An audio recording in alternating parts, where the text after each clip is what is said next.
December 7, 1941, 7:55 de la mañana. A quiet Sunday morning in Oahu. For the crew of the USS Arizona, it was a morning of breakfast, letters home, and the anticipation of a shore leave that would never come. By 8:06 a.m., just 9 minutes later, the Arizona was gone. She didn't just sink. She vanished into a localized inferno so intense it redefined naval warfare. Today, 84 years later, she remains at the bottom of Pearl Harbor, not just as a wreck, but as a tomb, a scientific anomaly, and a silent witness to the exact moment the United States was thrust into World War II. In the last decade, underwater imaging and robotic surveys have revealed things the original survivors couldn't see through the smoke. Using the latest forensic data, we can now deconstruct those final 9 minutes to understand exactly how 1,177 souls were lost in the blink of an eye, and why, 8 decades later, the Arizona is still bleeding. To understand the end, we have to understand the position. The Arizona was moored at F7 on Battleship Row. She was a Pennsylvania-class super dreadnought, a 30,000-ton titan of steel. But she had a glass jaw that the Japanese Imperial Navy had studied for months. At 7:55 a.m., the first wave of the attack began. The alarm sounded for general quarters, though many sailors initially thought it was a drill. Commander Jesse B. Gay, the ship's executive officer, was one of the first to realize the gravity of the situation. As Japanese Nakajima B-5N Kate torpedo bombers and HED-3A Val dive bombers swarmed the harbor, the Arizona was not the first hit, but she was the most vulnerable. By 8 a.m., the Arizona took several hits that would have crippled a lesser ship. A torpedo hit the side, but the anti-torpedo bulge held. Then, several bombs struck the aft, causing localized fires. Anti-aircraft crews were at their stations, firing 5-inch guns into a sky thick with black smoke. But at 8:06 a.m., the world ended. For decades, a myth persisted that a bomb went down the smokestack. Modern underwater forensics and ballistic modeling have corrected the record. The fatal blow was delivered by a high-altitude bomber led by Commander Mitsuo Fuchida. The bomb struck between turrets 1 and 2 on the starboard side. This 800 kilograms armor-piercing bomb punched through 4 decks of steel and landed in the forward powder magazine. In a fraction of a second, over 1 million pounds of gunpowder and explosives ignited. This wasn't a fire, it was a volcanic eruption encased in a steel hull. The explosion was so powerful it actually lifted the 30,000-ton battleship out of the water. The forward decks collapsed inward and the forward mast crashed down. 1,177 men, nearly 80% of the crew, were killed instantly. Most never knew they were under attack. When you visit the memorial today, you see the black tears of the Arizona. These are droplets of oil that still leak from the hull, surfacing at a rate of about 2 to 9 quarts a day. To the families of the fallen, these are the tears of the sailors. To environmental scientists, they are a ticking time bomb. But to historians, they are a bridge to 1,941. Because the interior of the ship is a tomb, the National Park Service prohibits divers from entering the hull out of respect. However, in recent years, slim-profile ROVs have been sent into the officers' quarters and the lower decks to monitor structural integrity. What they found was hauntingly preserved. In the officers' mess, tables are still standing and ceramic plates remain stacked in racks. In the wardroom, a telephone still hangs on a bulkhead wall, its cord spiraling into the silt. In one cabin, a pair of leather shoes sits neatly on the floor, as if the owner just stepped out for a moment. Because the ship is in a low-oxygen environment, the decay is slower than expected. The silt has acted as a preservative, a time capsule of a Sunday morning frozen in mid-breath. Beyond the preservation of artifacts, the USS Arizona presents a biological phenomenon that has baffled and fascinated marine scientists for decades. As the ship rests in the silty, shallow waters of Pearl Harbor, it has transformed from a dead machine of war into a massive, artificial coral reef. This transformation is not merely aesthetic, it is a complex chemical battleground. Scientists initially feared that the corrosive nature of saltwater would have claimed the hull by now, but recent microbiological studies have revealed a surprising protector. Specialized oil-eating bacteria have colonized the hull, feeding on the hydrocarbons leaking from the fuel bunkers. As these microbes consume the oil, they create a biofilm, a thick, slimy layer that actually acts as a protective barrier, shielding the steel from the oxygen-rich water that would otherwise accelerate rust and disintegration. This microscopic shield is a primary reason why the ship's structure remains remarkably intact 84 years later. Image showing a close-up of the hull's biofilm and coral growth over the rusted steel. The structural integrity of the ship is a subject of intense forensic scrutiny, particularly concerning the black tears that continue to rise to the surface. It is estimated that the Arizona still holds roughly 500,000 gallons of bunker C fuel oil within her rusted reservoirs. The question haunting the National Park Service and the U.S. Navy is not if the hull will fail, but when. Engineering models from 2024 and 2025 suggest that the collapse of the interior bulkheads is happening in slow motion. When the forward magazine exploded in 1941, it didn't just blow a hole in the ship. It structurally compromised the entire longitudinal strength of the vessel. The weight of the overhead decks, combined with the weight of the memorial structure, built directly over the hull, though supported by independent pilings, creates a constant gravitational stress. Yet, the ship defies the math. The accumulation of silt, which has filled the lower decks, acts as a sort of internal packing, providing a counterpressure that prevents the hull from flattening under the weight of the Pacific. The most poignant aspect of the Arizona's modern history is the reunion of her crew. Since 1982, the U.S. Navy and the National Park Service have allowed survivors of the Arizona to be interred within the wreck. When a survivor passes away, their cremated remains are placed in a glass urn and taken down by Navy divers. These divers swim into the well of Turret 4 and place the urn within the ship's hull. This practice has created a sacred, growing cemetery within the tomb. As of 2026, very few survivors remain, but the tradition ensures that those who lived through the horror of those 9 minutes can eventually return to be with their shipmates who never made it out. This human element turns the site from a historical curiosity into a living, breathing memorial. From a forensic standpoint, the ship's death was localized in a way that creates a stark contrast between the bow and the stern.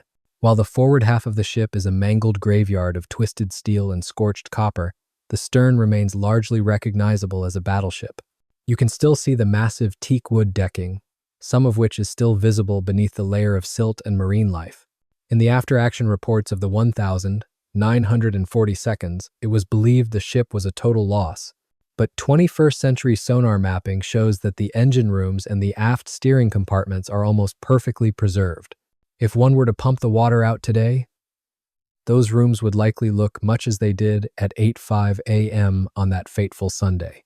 This dichotomy between total destruction and eerie preservation is what makes the Arizona the most unique archaeological site in the United States. To truly grasp the violence of those 9 minutes, one must look at the technical mechanics of the weapon that killed her. The Japanese Type 99 No. 80 Mark V bomb was a masterpiece of lethal engineering. It was not a standard aerial bomb. The Japanese, knowing their existing ordnance, couldn't penetrate the heavy deck armor of an American battleship.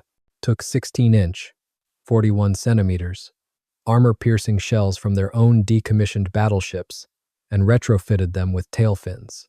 When dropped from 10,000 feet, these shells regained the kinetic energy of a broadside blast. Ballistic experts have calculated that the fatal bomb struck the Arizona at a velocity exceeding 800 feet per second. It didn't just explode. It bored through the ship like a hot needle through wax. The delay action fuse was timed perfectly, ensuring the detonation occurred not on the deck, but deep in the vitals of the ship where the 14-inch powder bags were stored. While the bomb is the official cause of death, an enduring mystery has centered on the 14th torpedo. Early reports from survivors and Japanese pilots suggested that a torpedo hit the port side of the bow, potentially contributing to the magazine explosion. However, for 80 years, sonar and visual inspections showed no evidence of a torpedo hole in the bow area. It wasn't until the 2010 seconds, when advanced multi-beam sonar and sub-bottom profiling were used, that the truth began to emerge. The massive explosion of the powder magazine was so violent that it essentially blew out the sides of the ship from the inside. This internal pressure masked any external entry points. Forensic archaeologists now believe that while torpedoes hit other ships in the row, the Arizona was largely spared from underwater strikes. Her destruction was almost entirely an internal, atmospheric event, a pressure wave that moved faster than the speed of sound through the hallways of the ship. The preservation of the Arizona is also a race against the chemistry of the sea. The ship is currently a massive galvanic battery. Different metals, the steel hull, the bronze propellers, the copper piping all have different electrical potentials. In saltwater, this creates a flow of electrons that leads to sacrificial corrosion. The Navy's Project Arizona has used ultrasonic thickness gauging to measure the hull. In 1941, the hull plates were roughly 0.625 inches thick. Today, in some areas, they have thinned to less than 0.25 inches. However, a strange phenomenon has been observed. The concretion layer, a mixture of rust, calcium, and sea life, has become so thick that it is now providing more structural support than the original steel. It is a literal shell of history, holding the ghost of the ship together even as the metal beneath it vanishes. Image showing a cross-section of metal corrosion and the formation of a concretion layer on a shipwreck. This brings us to the most debated question among historians and engineers. Should the oil be pumped out? Environmentalists argue that a sudden collapse could release 500,000 gallons of oil into the delicate ecosystem of Pearl Harbor all at once. But historians and the families of the fallen argue that any attempt to drill into the ship to remove the oil would be a desecration of the grave. The current consensus is monitored natural attenuation. By allowing the black tears to leak slowly, the pressure inside the tanks remains equalized with the outside water, preventing a catastrophic structural failure. Every drop of oil that reaches the surface is a reminder that the ship is still active, a living entity that refuses to be forgotten. As we look toward the 90th and 100th anniversaries of the attack, the USS Arizona serves as the ultimate benchmark for American resilience. The 9 minutes it took to sink her were the catalyst for a total national mobilization that changed the world.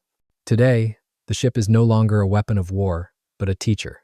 Through the use of virtual reality and 3D photogrammetry, the National Park Service is now able to bring the public inside the wreck without anyone ever getting wet. We can walk through the decks as they appeared in 1941 and as they appear now, side by side. It reveals that while the steel is fading, the story is becoming clearer.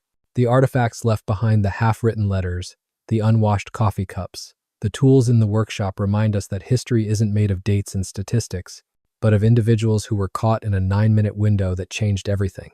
The 9 minutes of the Arizona's destruction were not just characterized by mechanical failure and explosive force. They were defined by localized acts of heroism that seem almost impossible given the scale of the carnage. To understand the ship today, one must understand the chaos on the decks between 8 a.m. and 8:09 a.m.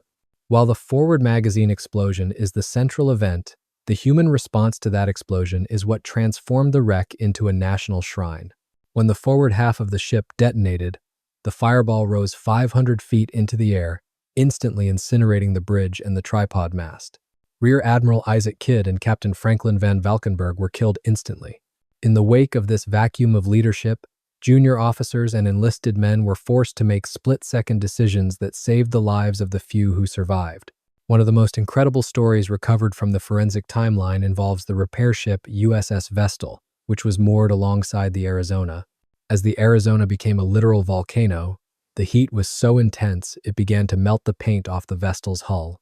Amidst this, a sailor named Joe George, a boatswain's mate on the Vestal, ignored orders to cut the lines and move his ship to safety. He saw 6 sailors trapped on the Arizona's burning control tower, surrounded by a sea of flaming oil. Against direct orders, George threw a heavy line to the Arizona. Those 6 men, burned and exhausted, climbed hand over hand across a 70-foot chasm of fire to reach the Vestal.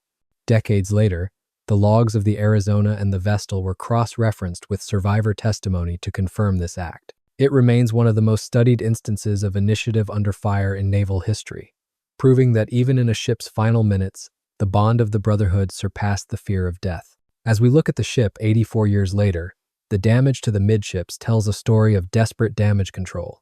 Underwater surveys of the boiler rooms reveal that many of the men stayed at their posts long after the order to abandon ship should have been given. They were attempting to keep the pumps running and the lights on so their shipmates could find their way out of the darkening, smoke-filled corridors. The forensic evidence is found in the valves, Many were found in the closed or locked position, indicating that the engineering crew was following emergency protocols until the very second the water overtopped their stations. This level of discipline under unimaginable pressure is why the Arizona remains a touchstone for the U.S. Navy. The ship didn't just sink, she was fought until she could no longer be manned. The structural death of the Arizona also provided a grim but necessary lesson for the evolution of the United States Navy. The loss of the ship was the primary catalyst for the fast battleship program and a total redesign of magazine protection. Engineers realized that the Pennsylvania-class ships had a fatal flaw in how their powder was trunked from the magazines to the guns. This flash path was what allowed the bomb's explosion to travel so deep into the ship's heart.